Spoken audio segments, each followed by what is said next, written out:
Yes, Professor, I believe you received the 5 questions that I sent you. Okay. Yes, I received them. Okay. So what I thought we would do is that we take about half an hour. You could spend 5 minutes or so answering each question as you see fit. And then we can move over to question and answers. And the way that we've set that up is that the back team will be vetting the questions for the ones that are most interesting or most representative of questions relating to the book. And then I'll feed those questions to you. So obviously we won't be able to field everybody's questions, but we'll try to get a flavor of the questions that you're receiving about the book. Is that okay? It's okay for me. Everything is okay. Fantastic. Okay, so if you just give me about a minute just to allow people into the Zoom, and then I'm going to formally hand it over to Yahya Bird. Okay. Okay. So if I'll just put you on, you can leave it on mute or unmute. It's up to you. No problem. I will continue as unmute. Okay. So that there will be no problem.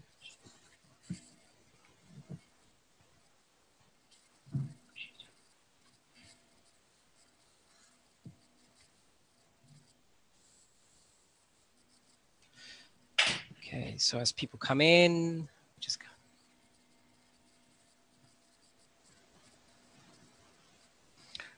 I'm just waiting for people to come in.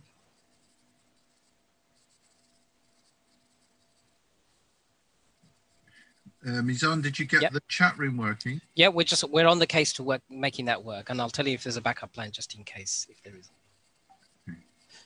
Okay, Assalamu alaikum wa rahmatullahi wa barakatuh. Brothers and sisters, welcome to the Islamic Courses session on Zoom right now.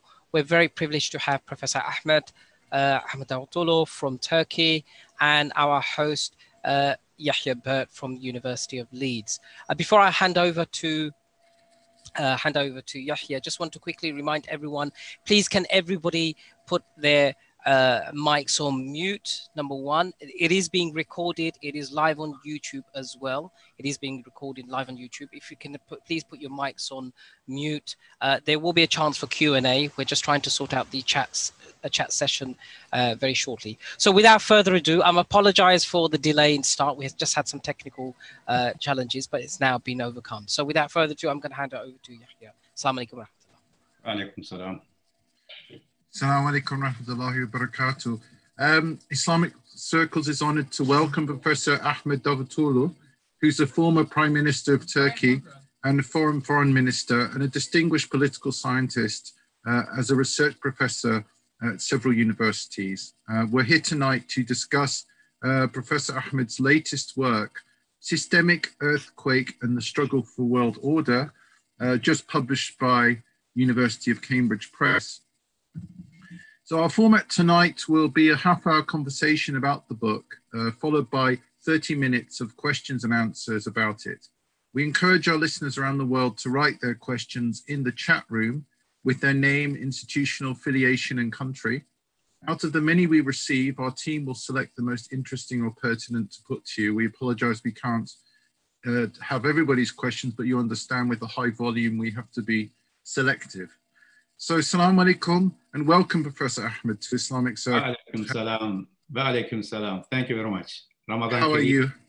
Ramadan Kareem. Best regards and greetings to all Muslim community in Britain. Thank you very much. And obviously we'll have listeners from around the world as well. But yes. Thank you. And I hope your fasting is going well. Yes, alhamdulillah. But this year it is a sad Ramadan because of this COVID-19 crisis. All the holy places are empty, like the mosque in Istanbul.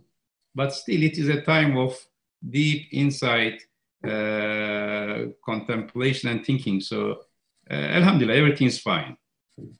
If Allah asks us to be secluded, it's because he wishes us to become intimate with him, to become close with him. You know, inshallah. There's a wisdom behind this, a seclusion of the world. So first of all, would you like to outline the nature and elements, the structural, economic, political, ecological elements of your work, what you call the systemic earthquake in Eurasian African heartland that it's now facing? In other words, can you set the scene for our listeners paint a picture of this systemic earthquake that we're now living through? You know, it is an analysis of changes in post-Cold War era. But as you know, when Francis Fukuyama declared the end of history in 1989, I was a young academician. At that time, I wrote some articles, submitted some papers in international conference, and published a book, Civilizational Transformation, in 1994, claiming that history did not end. The opposite is true, that history will be accelerating much faster than before. Because at that time, I claimed that it is not the end of history or the ultimate victory of liberalism, but a civilizational transformation from modernity to globality. There will be many more challenges in front of us. That was my idea and my views on this change of Cold War in 1989, 1991. And now, in this book, I am trying to explain how this history has been accelerated and what happened in the last 30 years. As we claimed at that time, and history testified true, the history is moving very fast.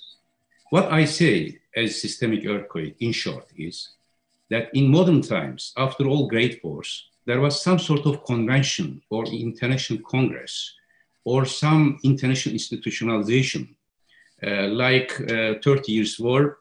After 30 Years' War, we had Westphalian peace. Then after Napoleonic Wars, there was Congress of Vienna in 1815. After First World War, there was League of Nations. After Second World War, there was United Nations and Bretton Woods system. What I was telling, end of Cold War was end of a great big war, big scale war. But there was no international convention. There was no new international institutionalization, no international congress. So therefore, there was no new world order as it was claimed in early 1990s. What happened? That 4 earthquakes have happened in the last 30 years, I am saying.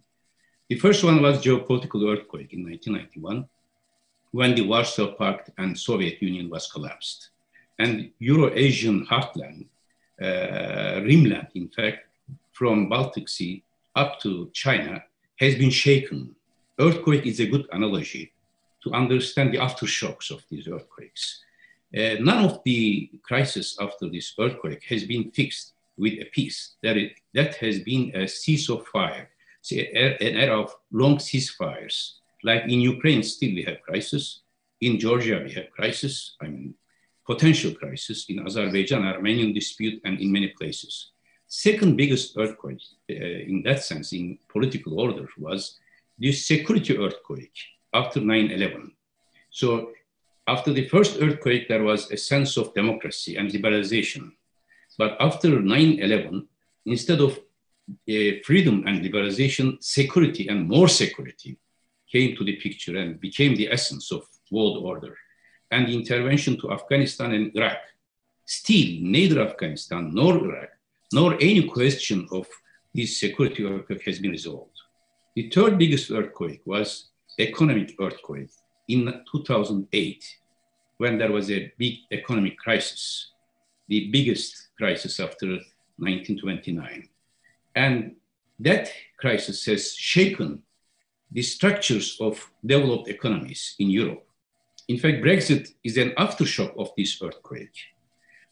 Also, there was not new international economic organization to readjust the balances of economic order in the world. The fourth earthquake was structural earthquake in 2011, the Arab Spring. Arab Spring is not just a phenomenon of Arab world. It became a global phenomenon because of refugee crisis, because of the collapse of national sovereignty in many nation states, in Syria, Libya, Yemen, in many places, the nation state unit has been shaken. So what I am saying in this book, in the first chapters of the book, is that because of all these earthquakes, and because of none of the questions or crises out of these earthquakes has been resolved, it has been accumulated and became a systemic earthquake, which means national, global, international system itself became crisis. And they lost the ability to solve the problems of world order. And in fact, it is an interesting coincidence. My book has been published in January this year, and COVID-19 crisis did emerge same month. In fact, the first article I wrote was in 2017, March, after the in a brainstorming e-global journal after post-Trump situation in US and in global affairs. And the book has appeared in January. And now I have written an introduction to Turkish translation of this book. And there I have analyzed that COVID-19 is the litmus test of the systemic earthquake. So the system itself is in crisis, and the crisis, national, regional, or global crisis, they became a systemic crisis, and everything is affecting everything. So COVID-19, in fact, is the first symptom of this large-scale systemic earthquake in global era. That's mainly the idea of systemic earthquake. Okay, thank you. So to quote Antonio Gramsci, the old world is dying and the new world struggles to be born. Now is the time of monsters. So as the book charts, the old world of global governance set up by the victors of World War II is dying.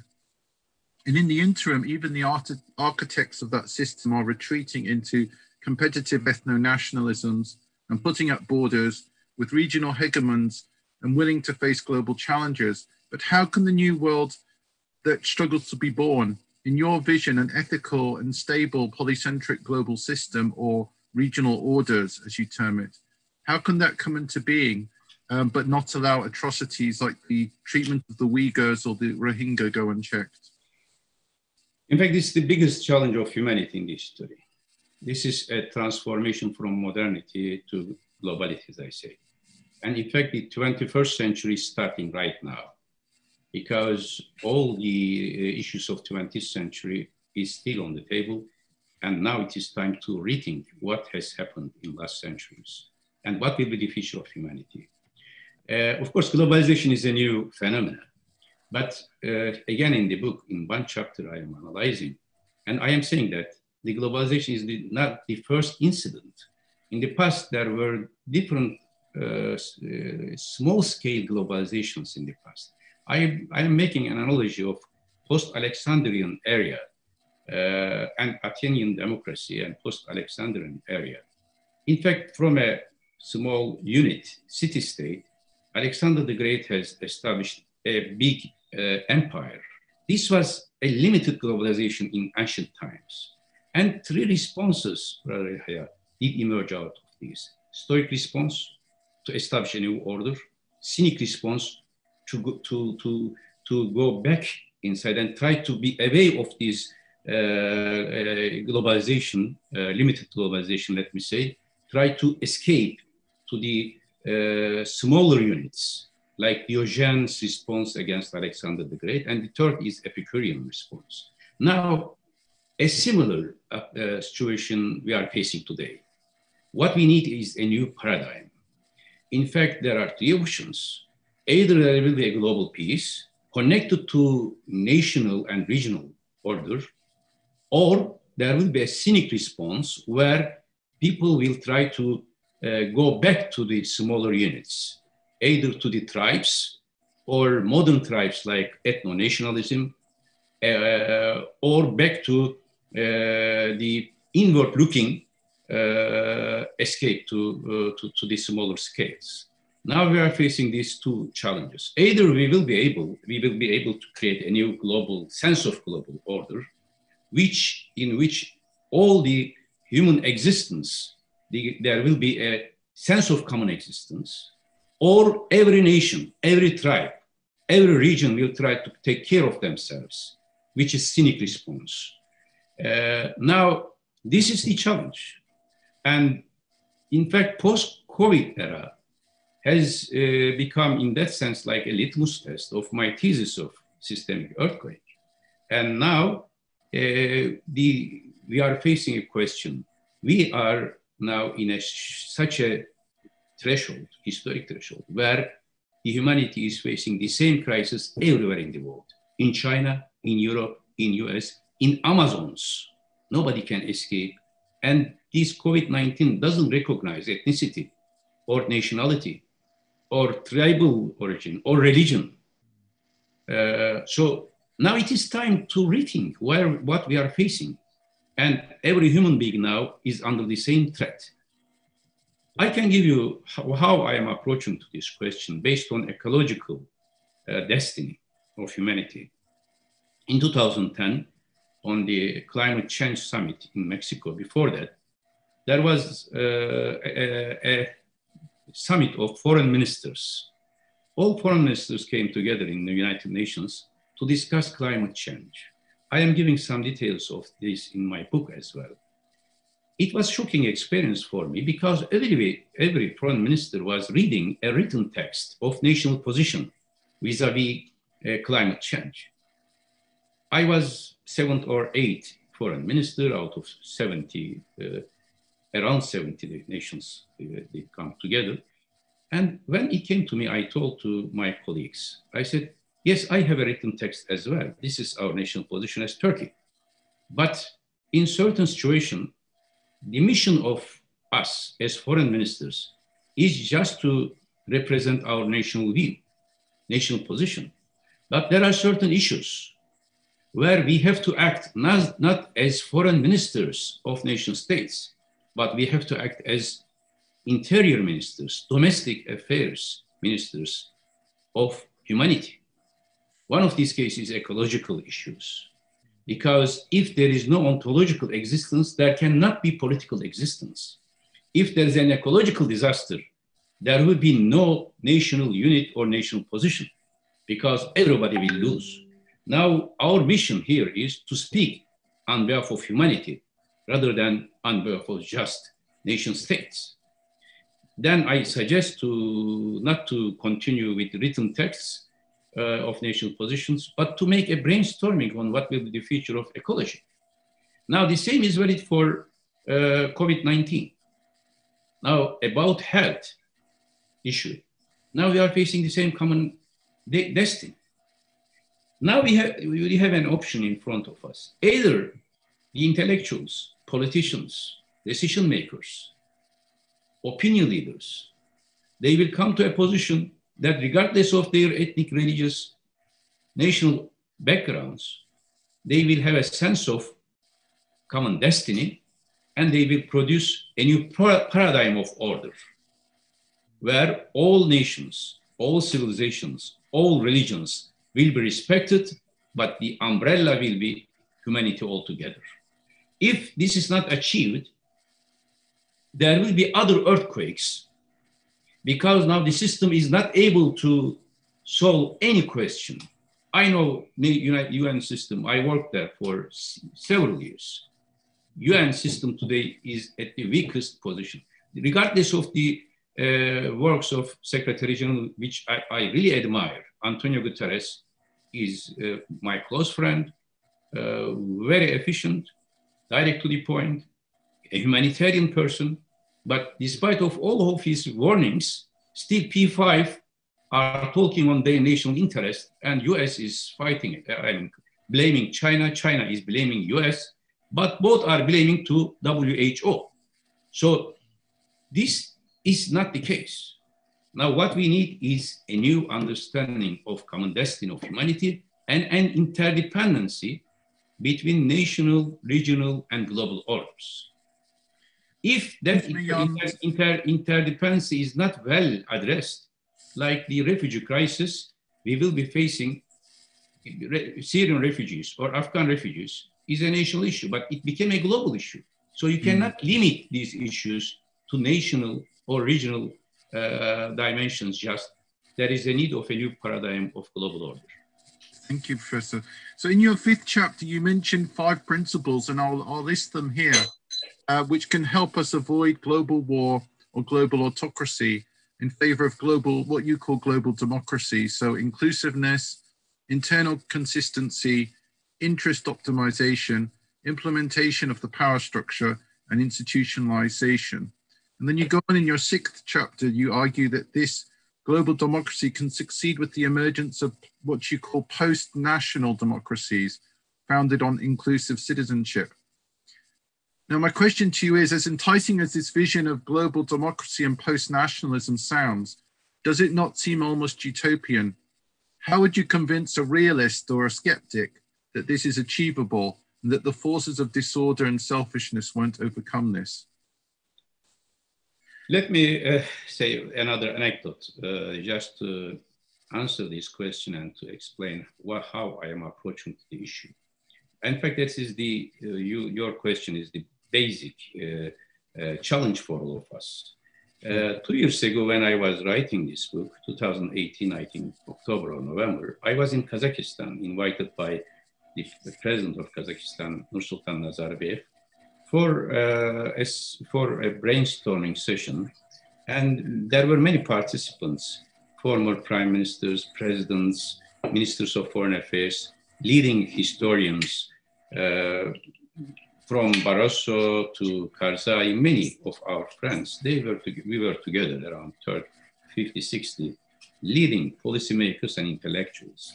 And the question was, what will be the future of the world order or Euro-Asian order, etc. I realized during the sessions, I observed, and when my session came, Nick Roney, the BBC Hard Talk interviewer, was the moderator. I made an analysis and I said, in this room, I have seen two opposite positions. One is utopic optimists. The other one is nihilistic pessimism. Yes, today in the world, there are these two. In last 40, 30 years, we have seen both of these.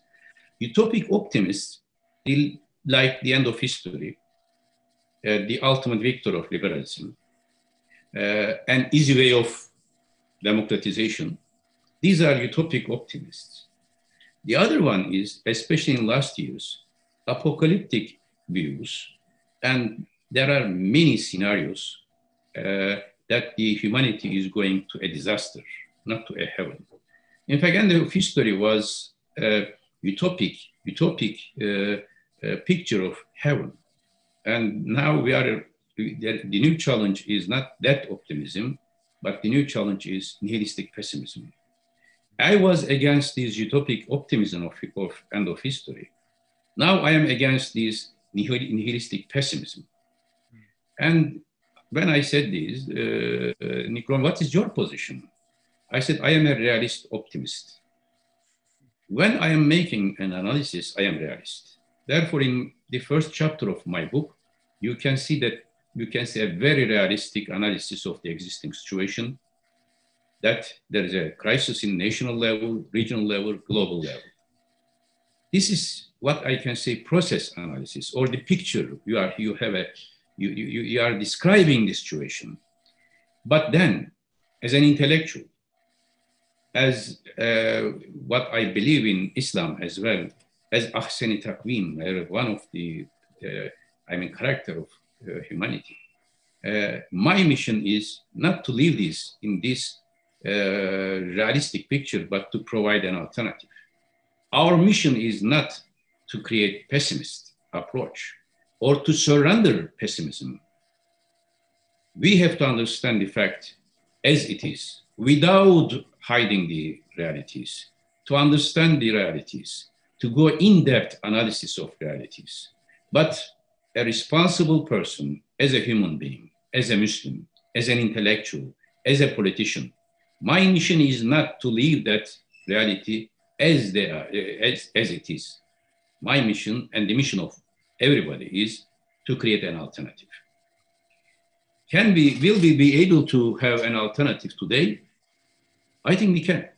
In my book, I am trying to do this. In my political life, I am working very hard for this. And there I established 5 principles, as you described. The most important principle is inclusivity. Of course, internal consistency, implementation of power, interest optimization, institutionalization. These are the key factors of a new paradigm for national, regional, and global order. And global democracy is facing a challenge today. After COVID-19, there were several speculations, many articles were written that the world is going to autocratic dictatorial regimes. I think this is oversimplification. Like those who were claiming that the world is going towards a global democracy in 1990s, those who are underlying or claiming today that the world is going to an oligarchy or to an autocratic regime, that's also not true.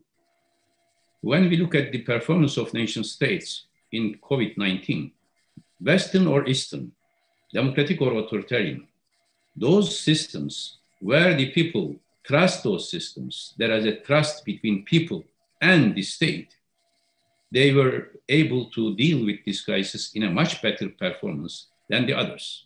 But those who are populistic autocrats, they were not able to manage the crisis properly. Like President Trump in US, like Italian, even British case, very populistic approach under the umbrella of democracy.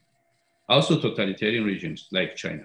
But when you look at how those who are managing properly, like Germany, like Netherlands, like Japan, like South Korea, like Singapore, like Taiwan, Eastern or Western, democracy or semi-democracy, whatever it is, the important thing is how to deal with the crisis in an efficient manner and how to establish a psychological relation with your people to create a trust. Now, I don't think it is a utopic approach.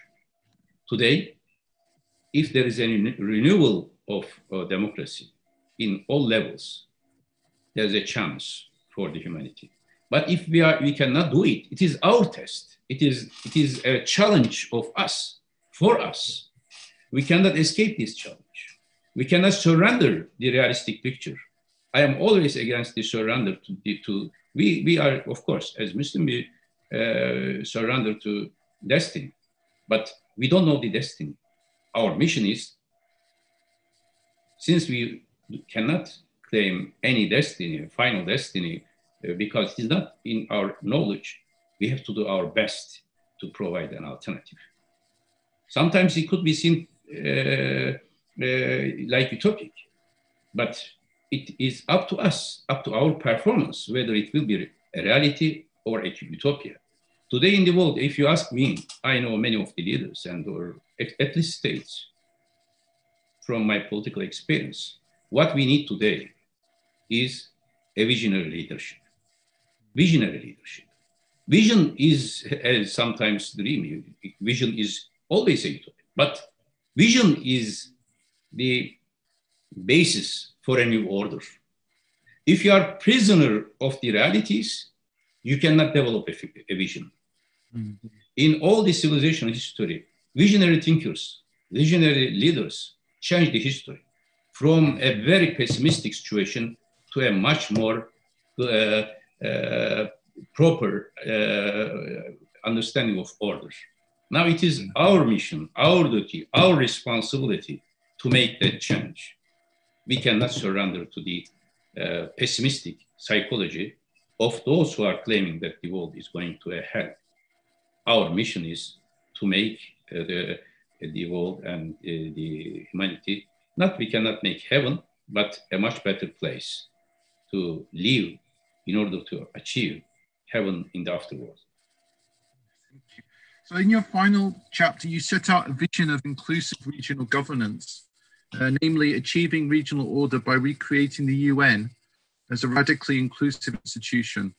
Although you mentioned many dimensions of this reconfiguration of the United Nations, I'd like you to focus focus on your riposte to Huntington's ideas of clashing civilizations, namely your idea of interactive civilizations in the plural.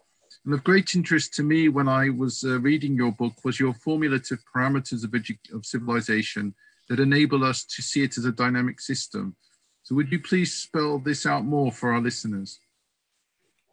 As I said, now we are, in fact, that I wrote the civilizational parameters in early 1990s and used in this book as a theoretical framework as well. In my book, Civilization Transformation in 1994, I tried to formulate this. Why?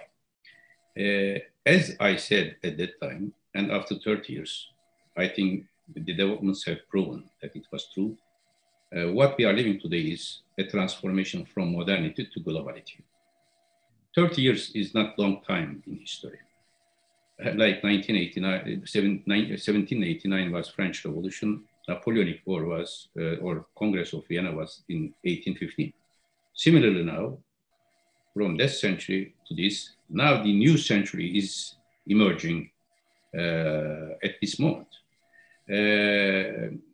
What is the difference? Modernity was a Eurocentric experience, human experience. It based on a Eurocentric approach. And it claimed that the center of humanity is Europe, and the Enlightenment claimed reason, progress, the idea of progress itself, claimed that that was the end of God, the end of religion, the end of ideology later, it was claimed. And there was an expectation, even Toynbee and many others claimed this in different forms. Toynbee has changed his approach later.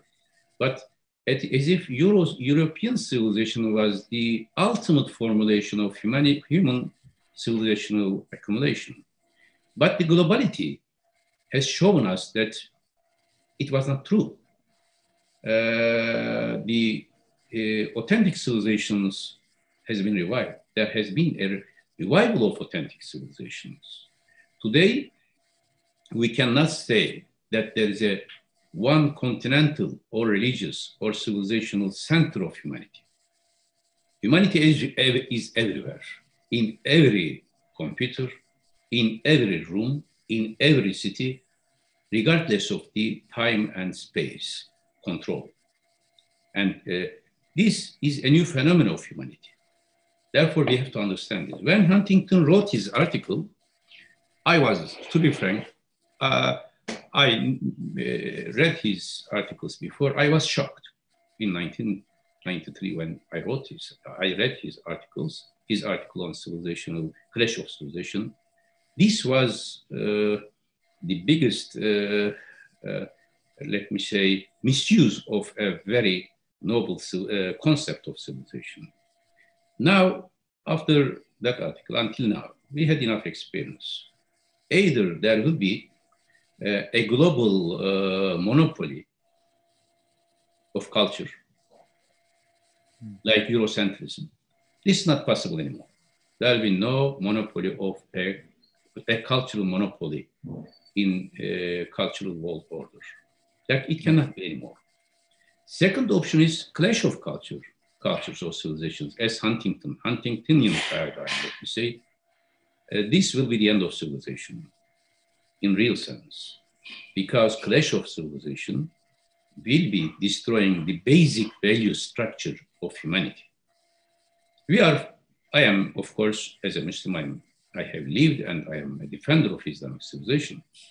But I know that you can be a member or defender of a civilization only if you are defending human civilization as a whole. You cannot say your civilization is isolated. Huntington misused this concept in order to justify Bosnian crisis, in fact. Fukuyama declared end of history as the ultimate victory of liberalism. When the Bosnian crisis did emerge, there was a need to accuse someone. If there is an end of history, and if there is an American hegemony and of global order, who is responsible for this? And Huntington simplified the question and said, civilizations are responsible, not US, not liberalism, not other civilizations.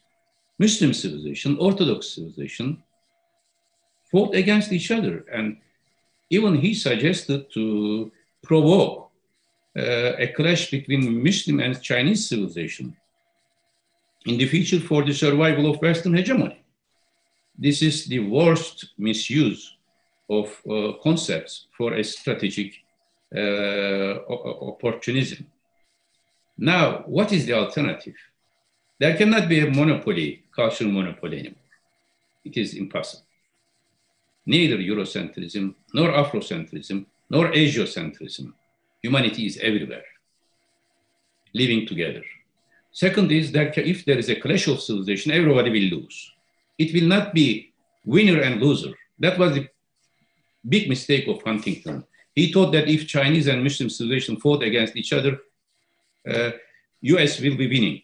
In fact, in US or Western societies, the second biggest religion is Islam, and Chinatowns are everywhere.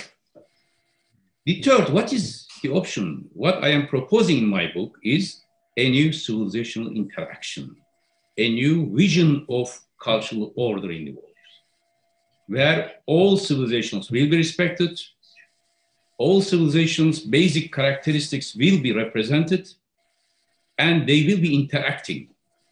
And here, I can give you, if we have enough time, I can say for three very big historical civilizational interactions. And now we are at the fourth phase. The first one is, as I said, post-Alexandrian area, the age of enlightenment, let me say, 5th century, 6th century before Christ, and after Alexandrian order. That was a big interaction of civilizations. Mediterranean civilization, Mesopotamian civilization, Iranian civilization, Indian civilization, they mixed. The cities of Alexandria in different places, in fact, was a transaction of these civilizations. Second biggest civilizational interactions did emerge until Islamic civilization. When during the time of Umar radiallahu anh, all the biggest civilizations of the humanity were united under the umbrella of Islamic civilization based on the concept of Tawheed. And later in 16th century, almost everywhere, from Atlantic Ocean up to China, Islamic civilization did create a new form of city, a new knowledge, concept of knowledge, a new sense of being around Tawheed. And you can see Ibn Sina or Ibn Rushd. One is in Central Asia, the other one is in Spain or Andalusia, but they were based on the same knowledge structure. And 16th century was the peak of this, when Ottomans, Safavids, and Baburs, three imperial orders, controlled all Afro-Eurasia. That was the reason why European discovery was needed to go to India, to Africa. Then you know the history of the discovery of American continent.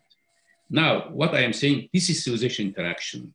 Chinese, Indian, Iranian, Turanic, African, Mediterranean civilizations were under Islamic civilization. The third biggest civilization interaction did emerge in 19th century, beginning of 19th century, under Western colonialism. Modernity, Industrial Revolution, French Revolution, and the values out of these, they spread to everywhere. And they created some sort of interaction. And Western civilization did transform other civilizations. Now it is time that Western civilization itself will be transformed by other civilizations, will be affected by other civilizations.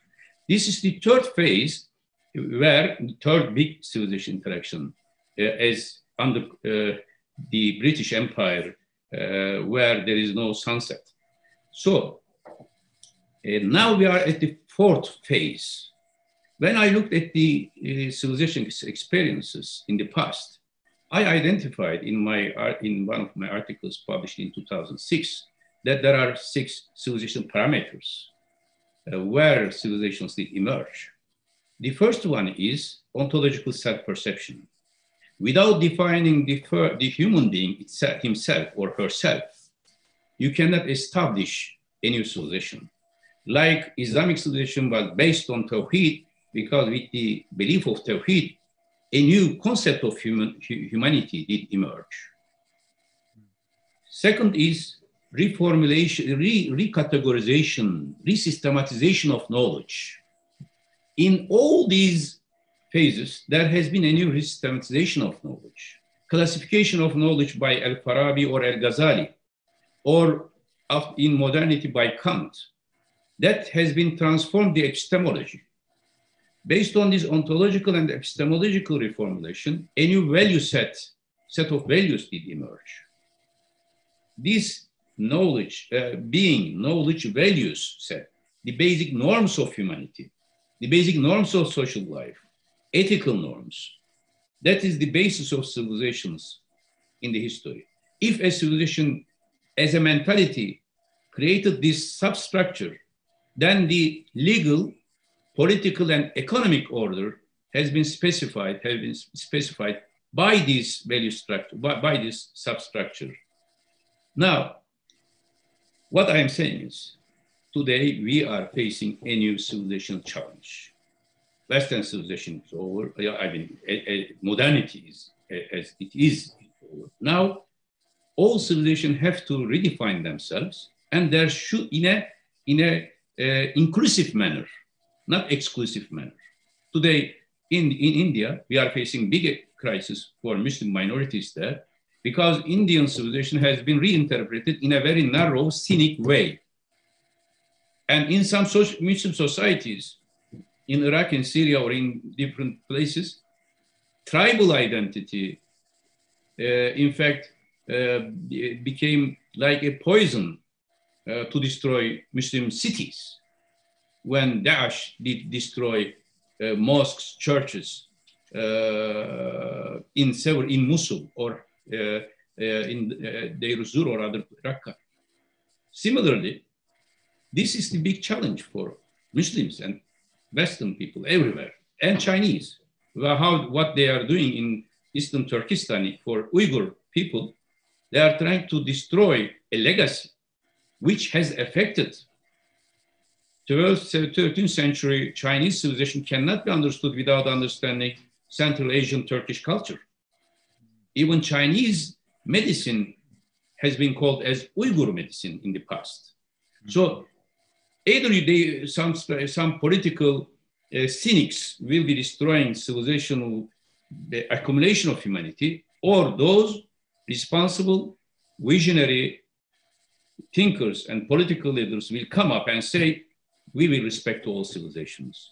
That's what I am saying. And here the city life is, as I have explained in the book, will be one of the main parameters of civilization formation in the future. Now it is time to produce an alternative, to create a new alternative of cultural order based on the respect to everybody, every civilizational accumulation and every religion. That is the only solution for humanity. Thank you. I mean, I don't know if we have time for my final question, but maybe if we have time. We have time. Okay, so I don't have any time limit. We can continue until sahur. No problem. We can continue. Fantastic. Why don't we do that? It's a fantastic evening. Bismillah.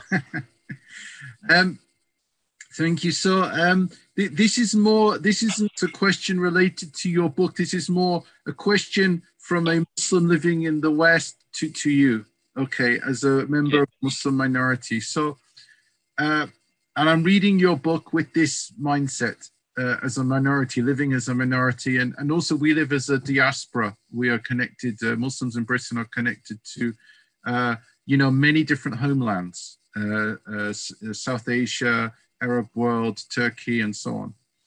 So my question is, after having looked at your book, how does your concept of post-national inclusive democracy include diasporas? Whether these diasporas are ethnic in nature or whether they're religious in nature. For example, it seems to me that currently the Muslim diaspora in the West, coming from different ethnic homelands, has often been treated merely as a strategic asset by Muslim majority nations to advance their own interests, whether in the name of the nation or in the name of the Ummah. How do diasporas become included rather than excluded in your envisaged polycentric global order that strives for universal inclusion? In other words, can diasporas be more than just minorities? I think this, again, I will make some historical references to understand the future challenges. This is also the biggest challenge. Diasporas, not even today, in the history and even in the future, will be the biggest challenge for orders, political orders. It is very interesting experience for me. In 2002, I gave a conference at Princeton University, 2002, March or April, after 9/11. There was a very, shaky psychology after 9/11 in US. And there were several questions of what will be happening, Muslim-West relations, the future of America, US, and diaspora, multi-ethnicity, etc. I said in my speech that this is not a new challenge. This challenge was valid for Roman Empire and for all big imperial traditions in the past. I understand the psychology of American society after 9/11, but what US today needs is not a new Caesar. US today needs a new Marcus Aurelius. Because US is not America of Theodore Roosevelt or others where there were not many ethnicities or nationalities like Roman Empire of Caesar. And I told them there is a need of restoration of American system, and such a restoration could be achieved only by a new Marcus Aurelius, not a Caesar. And this new Marcus Aurelius could be only a black president. This was 6 years before President Obama became president. When President Obama became president, I became foreign minister. Why I gave this example. Usually, big imperial traditions, big political orders start from a much more homogeneous society, but later became a cosmopolitan society. This has been the fact for Roman Empire, as I said. During the time of Caesar, city of Rome was more pure Roman. But when Marcus Aurelius came as a Stoic philosopher, a philosopher king, Rome itself as a city was cosmopolitan. Almost all religious ethnic groups came to Rome because Rome was the center of the order. And it is very interesting, after 30 years after Marcus Aurelius, Septimius Severus, a black emperor, African emperor, leader, became a Roman emperor.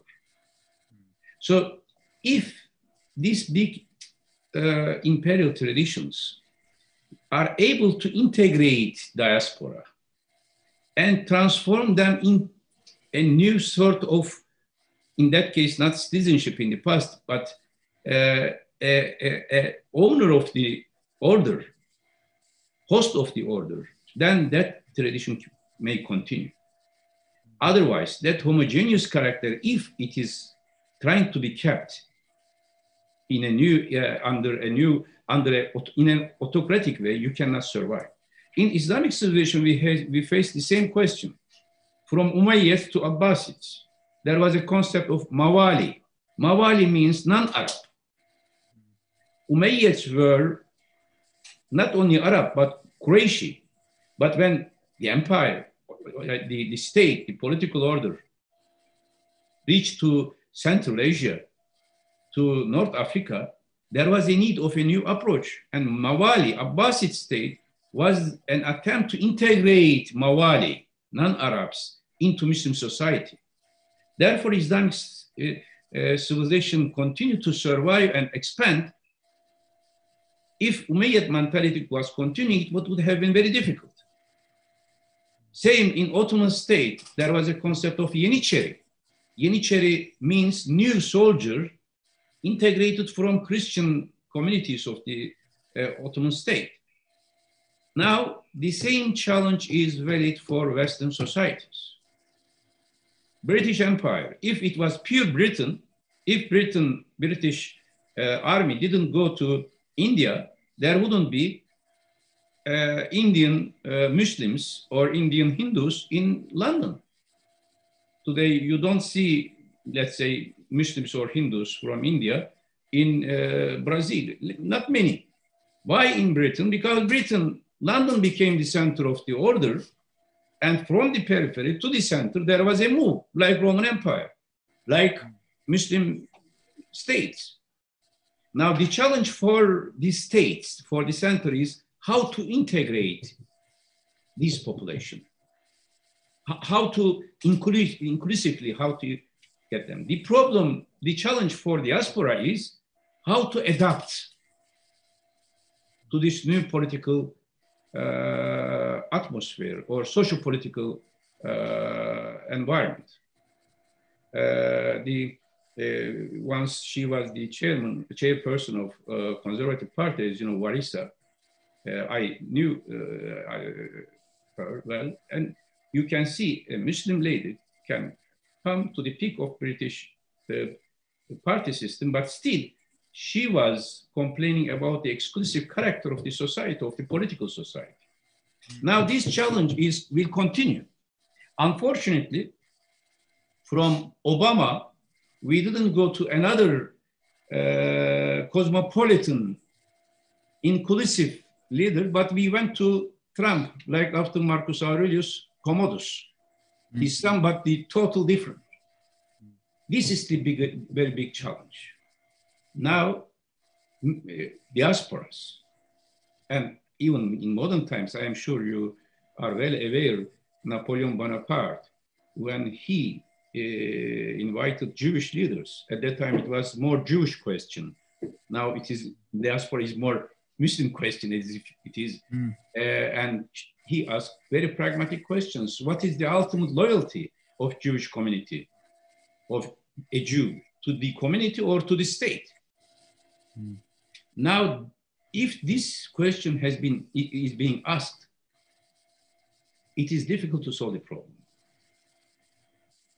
The new democracy, national, regional, or global, let me say in first, national, should not ask the citizens about the loyalty, should ask about responsibilities, duties, and rights, human rights and responsibilities.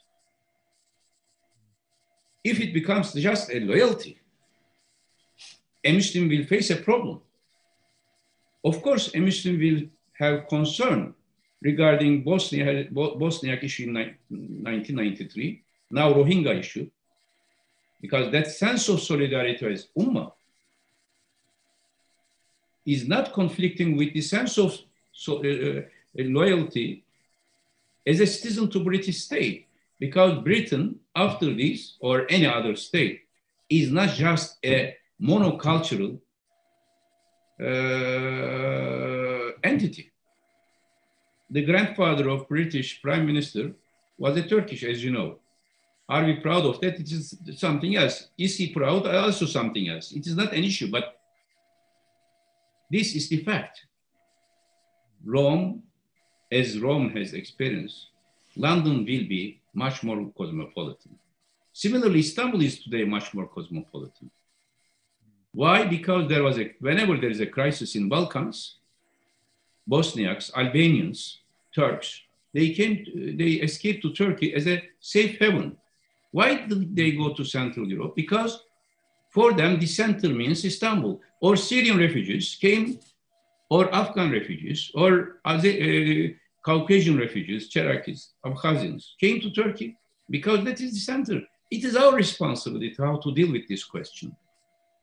Now, there is a need of a new approach to how to deal with this question in a new concept of democracy. And in this concept of democracy is a pluralistic global order should be together with a pluralistic national order. But if national order is not pluralistic, global order cannot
or if you have anti-Westernism in the Muslim world, there will be some reactions in the West.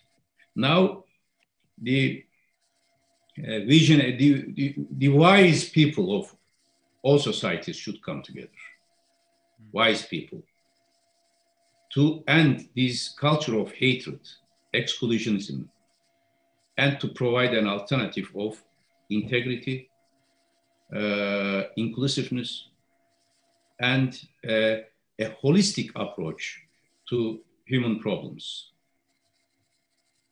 Thank you very much for that very fulsome and interesting answer. Mizan, we have about 10 minutes left of our scheduled hour. How are we doing with the questions? Because I don't... the chat function, unfortunately, doesn't seem to be working. I'm not sure why on Zoom. So I think what we can do, if people want to ask questions, they can raise their hands. I can see people raising their hands on the system. So chat is not working properly. Chatting? I'm not sure why.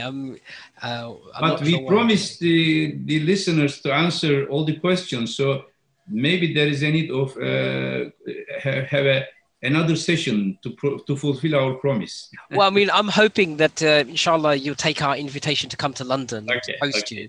Inshallah, face to face. I want face to face. Thank you. Definitely. But we can take some questions from the floor. Professor Iftikhar Malik, why don't we bring him in? Yeah. Professor, go ahead. All right.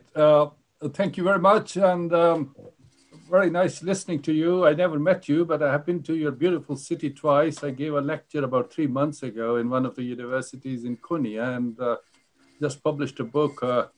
And there is a chapter on Konya and Maulana Rum. I think you are... Next time, please let me know, Professor Malik. Let me know so that I will, we can have a chance to meet. And Oh, very kind of you. My concern is that, I know that you are a professor, I appreciate that, and you have been in politics for a long time. So you look at these issues in a sort of political way. But my concern is that there are lots of intellectual issues that, especially on the Muslim side, we have to address. And sometimes I'm worried that West becomes an alibi for many of our problems. And we sort of transfer the responsibility of our own legacies onto the West. I know West is party to some of the issues, but then I think within the Muslim world, we need to do lots of things in terms of intellectual reconstruction of our heritage, more tolerance for all kind of pluralities that you were talking about, empowerment of women and minorities, whether they're Muslim minorities or non-Muslim minority or Muslim minorities. So I think we need to reconnect with some of those traditions which were the hallmark of Islamic civilization in the early period. And Mr. Alawi, who was, I think, the minister in Iraq many years ago, he wrote a wonderful book, The Crisis of Islamic Civilization. So I think we need to address some of those challenges. I don't want to sound like a pessimist, and we need people like you who should raise these issues, but I do think that Muslim intellectuals, Muslim politicians, they have to, stand up to those issues that we have been facing for a long time. And we can't transfer the entire responsibility to the West. When I look at the East, for example, China, South Korea, Japan, they have taken a new leaf in their history. And then I look at Europe. I mean, they are sort of Atlantic regions are forging ahead. And I've seen changes in Africa as well. I think we, the Muslim regions, whether it's Near East, it's South Asia, it's Central Asia, it's North Africa, there are things which are holding us back. And I'm not just talking about economic development, but I'm deeply concerned about political stability. The 40% of the refugees, maybe more than that, happen to be Muslims. So I think we are in a very dire situation. So I think intellectuals, political leaders should get inspiration from people like you. And we need to, put our own houses in order, because we are left somewhere in the middle. We are neither part of this West, nor part of this emerging East. Thank you very much. Thank you very much, Professor Malik. I fully agree. Of course, the topic was not on the crisis in the Muslim world. As someone who had experienced direct crisis, many crises in the Muslim world, like in Somalia, in Palestine, Syria, Egypt, I have been several times in these crisis points in Iraq. I could be much more pessimistic than you, because unfortunately today, neither intellectually nor politically or economically, Muslim societies are stable and productive. And the problem, if you ask me what is the basic problem in the Muslim world, is intellectual freedom. Without a new mentality in Muslim world, without having freedom of thought, freedom of expression, you cannot address the issues you mentioned. Political problems, we have many. Economic crisis, we have. I can give you tens of reasons why Muslims are facing such a tragedies in different places, and we should blame to us, not to others. We should blame first to us, then we can blame others. All of these are interconnected. But the biggest, I was in Qatar last year talking on Malik bin Nabi. There was a question asked to me by one of the participants. As an intellectual and as a politician, what is the most important problem in the Muslim world?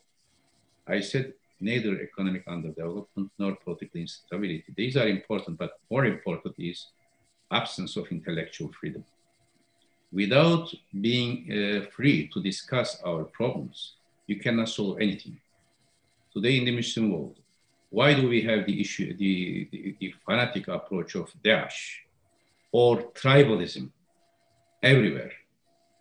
When I went to Baghdad and I was, mediator in different crises, I explained in my book Sunni Shiite tension in Iraq or Syrian-Israeli peace talks, a reconciliation between Hamas and Al-Fatih in Palestine, reconciliation among Somalian groups. In many of these occasions, I unfortunately very sadly realized how the certain very restrictive exclusionary mentality is creating problem for everybody in Muslim societies.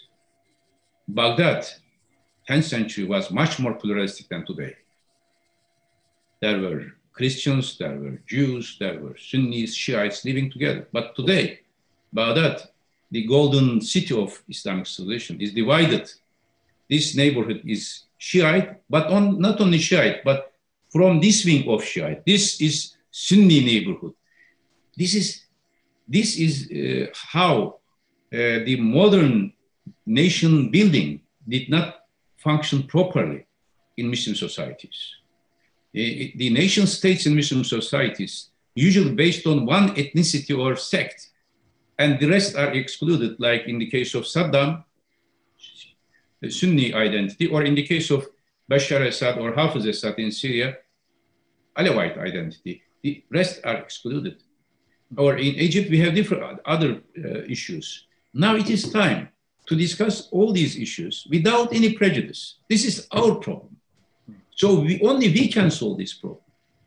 So after having all these experiences, I could easily be more pessimistic than you, Professor Malik, but it is not time of being just realistic or pessimistic, but it is time to have to create a synergy of a new vision. This is basically how I see, but I fully agree. We should not be following an easy way to blame others, but we should first make a self-criticism.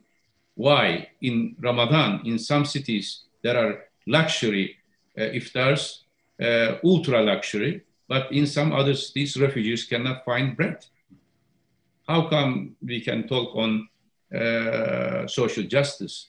Or in many Muslim societies, there is no freedom of thought. And the leaders, they don't want to be criticized. They just want to have people of yes people, let me say, yes sir people. No. Why don't we have universities in high-ranking categories of the world? These are all our challenges. Our generation was an interesting generation. I'm sure, Professor Malik, we are almost same generation. We had a traditional, maybe in childhood, youth, traditional. We observed modernity. Now we are living in globality, global. Now it is time to deliver a much better situation to next generations everywhere in the world. Thank you very much. Looking forward to reading your book. Yeah, thank you. Thank you. Yeah, we've got about 3 questions. So it's your prerogative. Okay, where are these questions? Okay, so one from Imam Qasim. Can I just unmute him? He'll say it very quickly.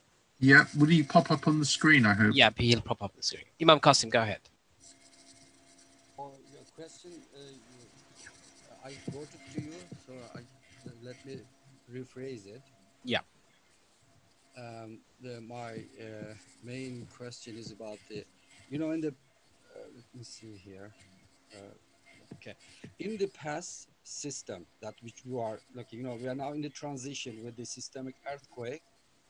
In the past system, as we all agree that religion was sidelined in the worldview or shaping of the framing of the worldview, religion was sidelined, but after now in the process of the new transition, we see all around the world, religiosity is much more part of equation of the shaping the world, how it is, or vision of the world, how it is should be. And in that sense, we have whatever we are encountering in upcoming world system, religiosity will be much more at the center as compared to the past system.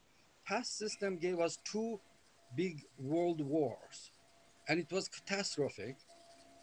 But in the transition, we do see a lot of conflict where the religion or religiously framed conflict, not the religion play there, but religiously framed in the discourse of this conflict. What is my question from the professor? And I forgot, when I wrote to you at the first, I would like to thank you also for organizing this and for coming in the program, and may Allah reward you all of these things. And it's definitely a very good conversation that you set up here.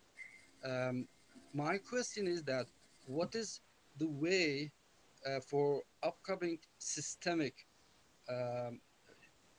shape that which we are encountering will be, what is the way to avoid the similar catastrophes like World War I and World War II or other catastrophes that we had encountered in the past system? Because it's clear that we are getting into a new system.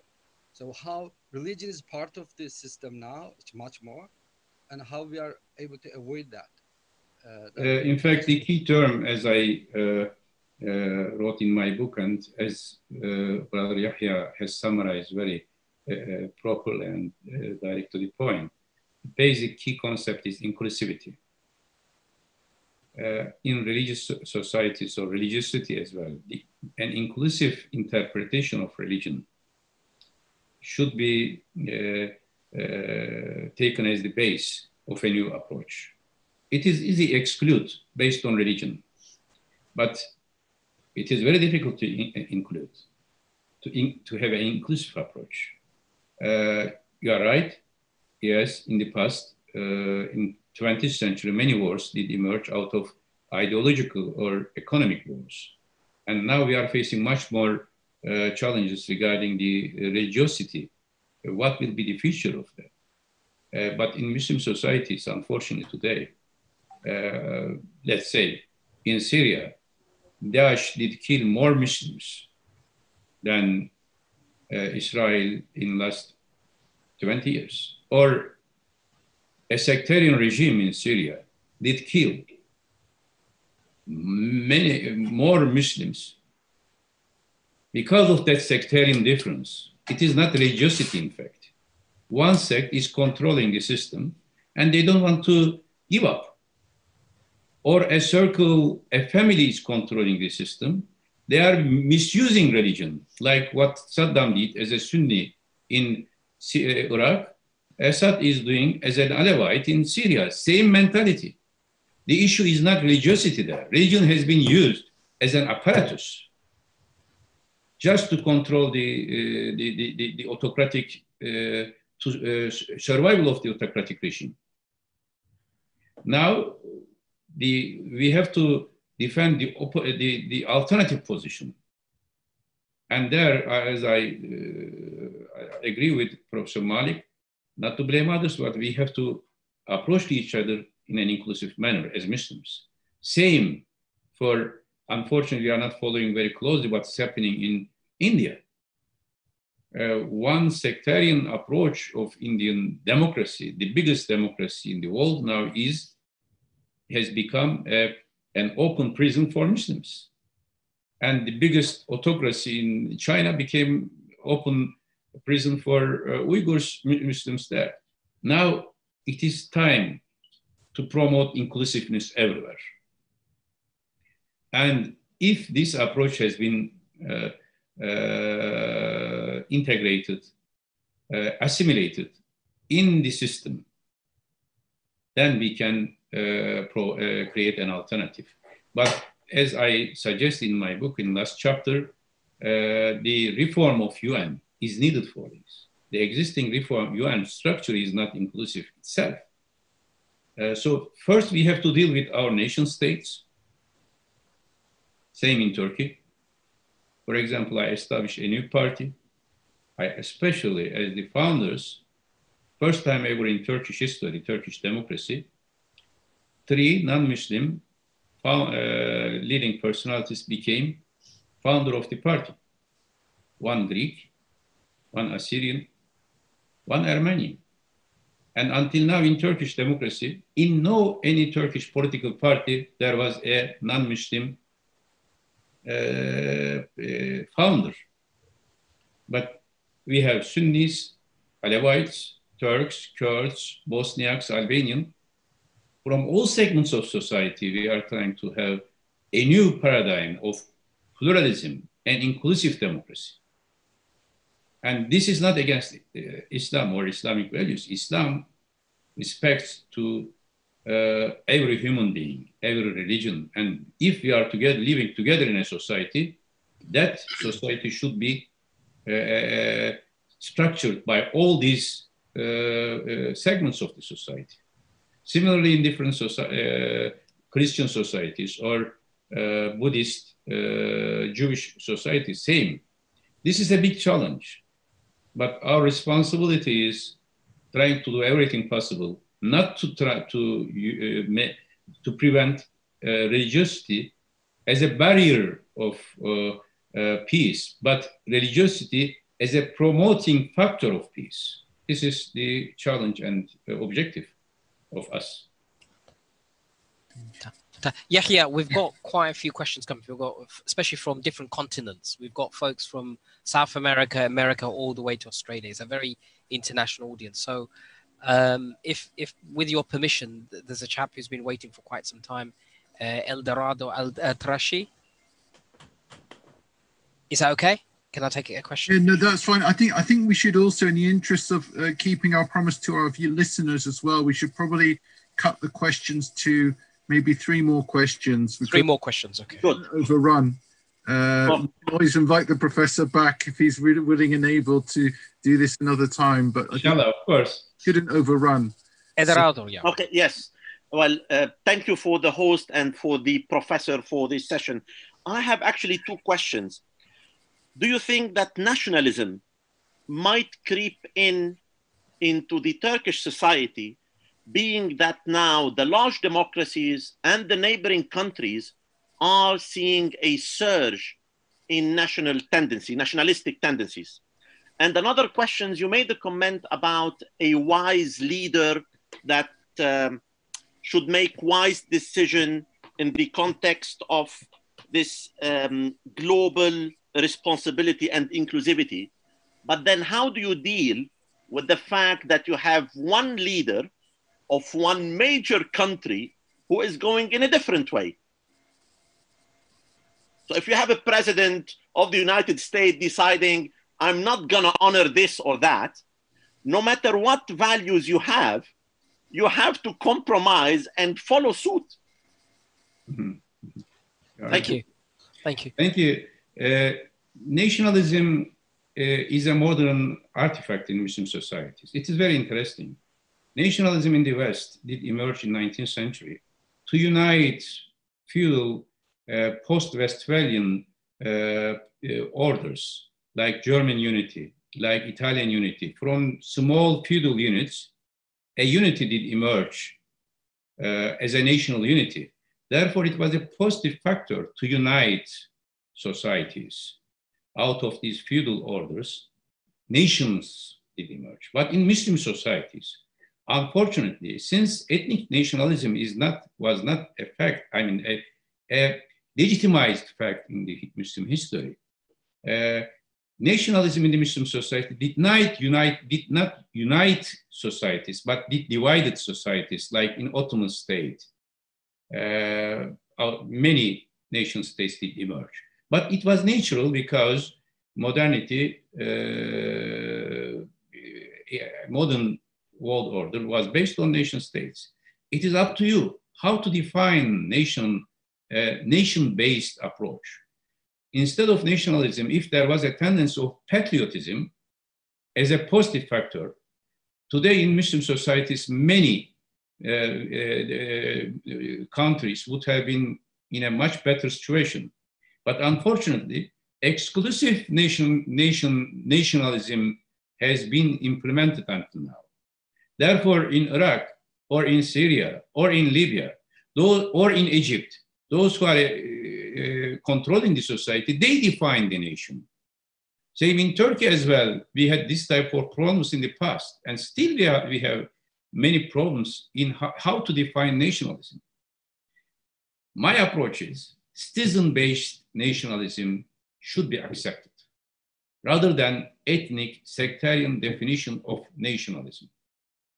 If the ultimate reference is citizenship, you could develop a democratic approach. But if you define nation based on ethnicity, like Arab nationalism, just Turkish or Kurdish or Iranian nationalism, there cannot be a patriotic citizenship based of nationalism. This is the big challenge today.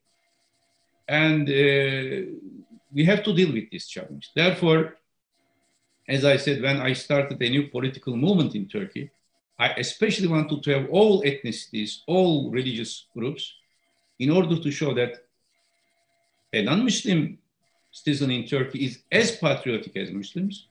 A Sunni or Alawite, they are as patriotic as to each other, although majority are Muslim and Sunni Muslim and Turks. Kurds are part of this society. How to bring them together in a concept of citizenship. This is basically about the President of the United States. As I said, this book, in fact, in that sense, the power change in US, I was asked to write an article in March 2017 by my dear colleague, Professor Richard Falk, to participate in a discussion in a global journal. This is a big threat to a pluralistic global order. Unfortunately, President Trump, with his style of politics, with his style of rhetoric and approach, he is representing like a best example of populistic autocracy. When I define 5 criteria of inclusiveness, internal consistency, interest optimization, institutionalization and implementation, President Trump's policies are inconsistent with any of these, with all of these principles. But I don't think that this trend will continue in US. Of course, whatever is happening in US, it is affecting everybody. Like in economic crisis, the decisions of Fed is affecting all national economies because there is a dollarization of world economy. Similarly, whatever happening in US is spreading everywhere, like Hollywood movies. But now, this first America is in fact in their mind, in his mind, or in the followers of right extremists in US, is not first America, it is first WASP, white Anglo-Saxon and Protestant America. This was the old Eurocentric history. This cannot survive. I am sure after all these experiences, there will be new approaches in US and everywhere in the world. Professor, I've got a question here from Zero Jamal from the United Kingdom, who is asking this question. Can you tell us about the thinking behind your zero problems policy? Do you still advocate for that policy, given your experience? And why was it overturned by the AKP party?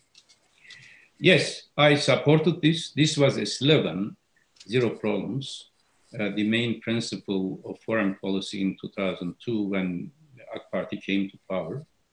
Why did I say this? Because in Turkish psyche, during the Cold War and after all bad experiences, tragic experiences in the last 200 years, there was an understanding that all Arabs are enemies of Turkey. Iran is enemy of Turkey. Russia is enemy of Turkey. Greek is enemy of Turkey. Serbians are enemy of Turkey, etc. So there was such a psyche that Turkey is living in a hostile environment. If you are living if you have such a psychology of living in a hostile environment, you cannot develop any vision. You are always in defense. So in my book, Strategic Depth, I wrote in 2001 that Turkey should be cultural, economic center of attraction for other neighbors, and Turkey should improve relations with all other neighbors. Turkish interest is not to develop tense relations with the neighbors. And I think it was a successful policy until Arab Spring. Until Arab Spring, what did we achieve? With Syria, I was Minister of Foreign Affairs. We had visa liberalization with Syria. We had visa liberalization with Russia, with Iraq, with many nations around us.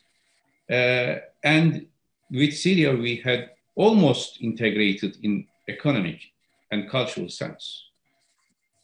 With Russia, an arch enemy, in 2011, we had a visa liberalization policy and also free trade agreement. With Greece, in one day in 2011, when I was Minister of Foreign Affairs, we signed 35 agreements with Greece, again, an arch enemy for many Turks, which was more than the agreements of 70 years of Turkish-Greek relations, more than 70 years. So it was a successful process and principle until the neighboring nation states were able to control their countries. But when Arab Spring came, there was a big, very tough choice in front of us, either to collaborate with the regimes oppressing their people, like in Syria, like in Egypt, like in Libya, or promoting democracy in these countries, or supporting democracy. This is not export of democracy, but if something is happening next door of you, you have to take a position. First, we tried to make reforms within we wanted to help them to make reforms. But when some of these countries killed their people with chemical weapons, like in Syria, of course, relations became tense. But more important, we were not able to find proper counterparts. In many neighboring countries around Turkey, the existing governments in the center of the country, they are not able to control all the territory, like Syria, like Iraq, like Georgia, like Azerbaijan, like Ukraine, like Libya. So this is the problem, how to make this possible to develop zero problems. So it was a successful process. Our relation with Serbia, for example, when I was Minister of Foreign Affairs, when I was Prime Minister, became excellent, despite of the old, very tough relations because of Bosnian crisis. And I was mediator between Bosnia-Herzegovina and Serbia in 2011 to resolve their problems, and Turkey, Bosnia, Serbia trilateral process has started. So there were successes and there were challenges and failures. In foreign policy, you cannot achieve everything you want to achieve. But I think it is the right policy. And I think one day, if the leaders of these countries realizes that instead of maximum problems with the neighboring countries, you have zero problems, then we will have a new regional order. This is what we want to achieve, a peaceful regional environment. This could be seen something like utopic, as you, I know history. I know that it is impossible to have zero problem even within a family. But I wanted to make a mentality change, a shocking new approach to this formula. And we were able to achieve this until Arab Spring has shaken the existing systems in the region. Yeah, we got a lot of questions coming through. So your prerogative, Professor. I think we're just going to wrap it up because I think we should have a reputation as a timely series, and we keep to our time schedule. So we have a final question, and sorry, this is the Englishman and me. I'm sorry. And I have to go pray Tarawih as well. So this is Toha Salim from Istanbul. And this is about the Arab Spring. So it follows on from your previous answer, Professor. So his question is, we have seen that the Arab Spring has mostly been focused on national interest without any civilizational outlook, which you've been talking about. Do you think that an idea of a transnational movement for a new Muslim political subjectivity as an ummah can help us overcome the current hegemony of the world order, or should it only be a segregated struggle for a cosmopolitan society within the concept of nation state? As we see, for example, in Pakistan movement, the inclusive character of the constitution would not be possible without a movement around for a state around Muslim identity. Or should we not take Ummah as a reference point to build an inclusive civilization rather than taking a general multicultural nation as the basis? I think these are not, of course, this is also a very vital question, and we can discuss more on this. On the chapter National Order, I discussed some of these issues. There are segments of identity. In another book, which was published in Turkish, like a conversation with a youth, with a young, like in a form, I discussed the issue of identity. In fact, this question is directly to the issue of identity. Usually we have one-dimensional identity approach. Therefore, in Pakistan, despite of the reference to Islam as the first nation state making reference to Islamic identity as the base of the state, Punjabi or other Punjabis descend at the center of the state, and some other identities, Sunni, Shiite identity, several identities in the past came to the picture in political arena. Some thought that we are the real, we can only protect the interest of the state. Same in Turkey, in Iraq, in Syria. In my book about this conversation with young generation based on all these experiences. I am telling that there are segments of identity. If you are approaching or accepting one-dimensional identity, you make one reference, like Sunni reference, Shiite reference, Turkish reference, Arab reference, then the nation state is based on that. The rest being excluded. I don't think that Ummah is not invalid anymore. No. What is this? At the center of identity, the nucleus of identity is human identity. Usually, when we make reference to Muslim identity, we think that Muslim identity is the opposite of Christian identity or Western identity. No. Muslim identity is a reflection of human identity. Without having a sense of humanity in your mind, you cannot be a real Muslim. Islam is not anti-Christianity. Islam is not anti-West. I am a Muslim as an individual. I am proud of that. And I was trained in Western schools, a German high school, an American university, and usually in an environment of socialist youth movement. But I decided to be Muslim. Why? Because my ontological questions were answered only by the belief of Tawheed. My human character defined my Muslim identity. Not because I didn't defend Muslim identity because I am an anti-colonialist. Yes, I am anti-colonialist. I am anti-imperialist.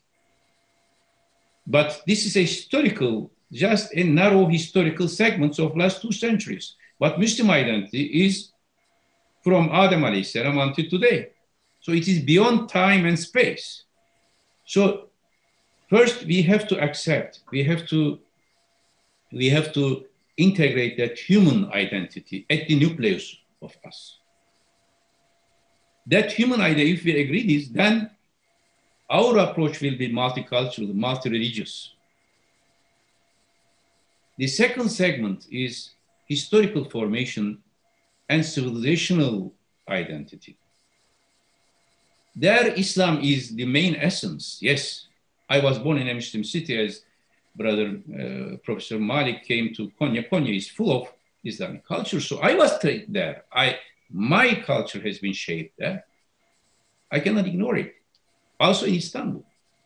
It could be in London, but still in a Muslim environment you could have. And you can have some sort of close affinity to your civilizational heritage, like what I feel when I went to Lahore visiting Muhammad Iqbal, as if I am visiting my grandfather, because Muhammad Iqbal for me has defended whatever I am defending today. He is Pakistani, I am Turkish, but I can feel the same. Or Samarkand, or Damascus, or Baghdad. Yes, I am a Turkish, but I can feel myself part of this civilization legacy, but not in an exclusionary manner, right? In an inclusionary manner. The third segment, but if you do not have a human identity, your Islam will be exclusionary. Not to respect humanity, but to create some approach. Then the third segment is citizenship to a nation state. I don't see this as a conflict. From that historical perspective, my Armenian colleague in my party, as a Turkish citizen, we are sharing the same civilizational environment in Istanbul. It is not conflicting. It is part and parcel of this history. So that citizenship concept is beyond ethnic, religious, tribal identities. All citizens are equal. Exactly what happened in Medina by Prophet ﷺ when he was implementing justice. He was not looking to the Asabiyya or others. So this is the third. Why do we have now conflict in that sense? For example, for Bashar Assad, his sect is the basic of his identity and citizenship is being defined on that. Or for an Arab nationalist, Turkish or Iranian nationalists, or many others, it is just one, if it is just one sect, one ethnicity, you will be having a divisive citizenship. We can easily, I don't see this as a contradiction.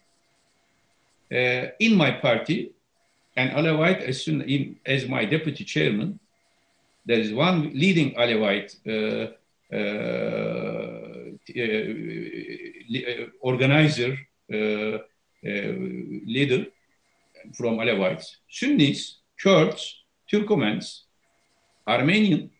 We are all together and meeting today. We had a Zoom meeting like what we are having today because of this isolation of coronavirus. And we are approaching to each other as equal citizens of a state. For us, patriotism is important. To respect to national interest does not mean to act against other nations. But if I don't have a sense of consciousness of humanity, my consciousness of Islam is not inclusive. If I don't have an inclusive approach of civilizational approach, my concept of citizenship, modern national citizenship, is not fully integrated. And the fourth, for some people it might be changing, is the city identity. City identity. Yes, I am a man of Istanbul. People are asking, I wrote another book which is translated in English, I hope it will be published soon, Cities and Civilizations. People are asking me who are the most influential professor or your professor who has it. I say there are human beings, but I have another professor who taught me from my childhood until now. One is Konya, the other one is Istanbul. Because in every corner of Istanbul, like a teacher, I learned that a Muslim mosque, a Christian church, a Jewish synagogue was in the same streets in Fatih where I live. So from my childhood, I learned multiculturalism. From my childhood, I learned respect to others. Amazing. This is if you are from a very narrowly defined tribal background, then your concept of humanity is, or your concept of Islamhood is limited to that tribe. All the others are like the easily making takfir. But I am reading Ghazali, Ibn Rushd, Ibn Sina, and Muhyiddin al-Arabi as my teachers equal to each other. Fantastic. I am not excluding them. In Ramadan, usually in my political activity even today, from sahur until noon, I am just reading and writing. I am a scholar until noon. Afternoon, I am a politician. Not a secular division, but without reading these. And in these days, I am reading Tevilat of Muhyiddin al-Arabi. Nice. But at the same time, I'm reading Ibn Kathir. I want to see different aspects of Islam. But if you think that your Islam, your approach is the only Islam, then there will be a fight. Then forget the others. You will fight against each other. And then together you want to fight others. Today, there is a need of a new mentality. There is not one stereotype of, there is one humanity, but there is not one stereotype of human being. From plurality to unity, from unity to plurality, this is the dialectic of humanity, human history. Now it is time, instead of stereotypes, first among Muslims, we have to respect each other, be inclusive, then call other people, they should be inclusive as well.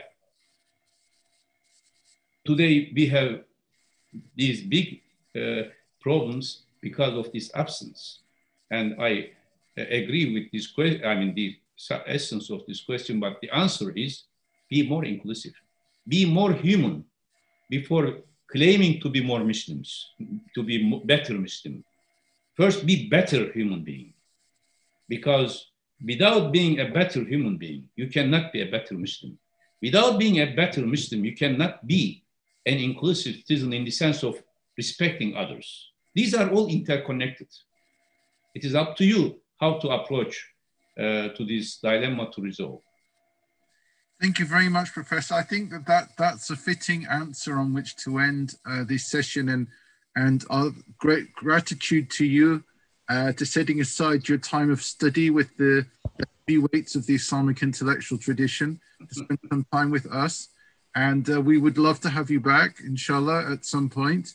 And my apologies also to all those listeners whose questions we couldn't get to, but I'm sure you'll understand that we tried our best. And this is a month of forgiveness. So do forgive us for that and keep us all in your prayers. Jazakumullah khair, Professor. Assalamu alaikum.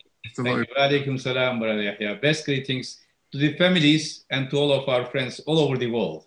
Those who are listening, please extend my regards, greetings, and salams to everybody in your family, in your countries. Thank you very much. Thank you. Once again, want to thank you. Buddha Hafiz. Allah Hamanet. In different versions. Once again, thank you so much, everyone. On behalf of Islamic Courses, Yahya, Professor, we've still got a massive number of questions all around the world, 5 continents, dozens of questions. Professor, as you can see, the demand is huge. So inshallah, if you give us permission, we'd like to invite you back once Corona, anytime, and maybe do another Zoom session, and hopefully we can do some great work. Thank you. Anytime. Assalamu alaikum. Thank you. Thank you very much. Thanks. Assalamu.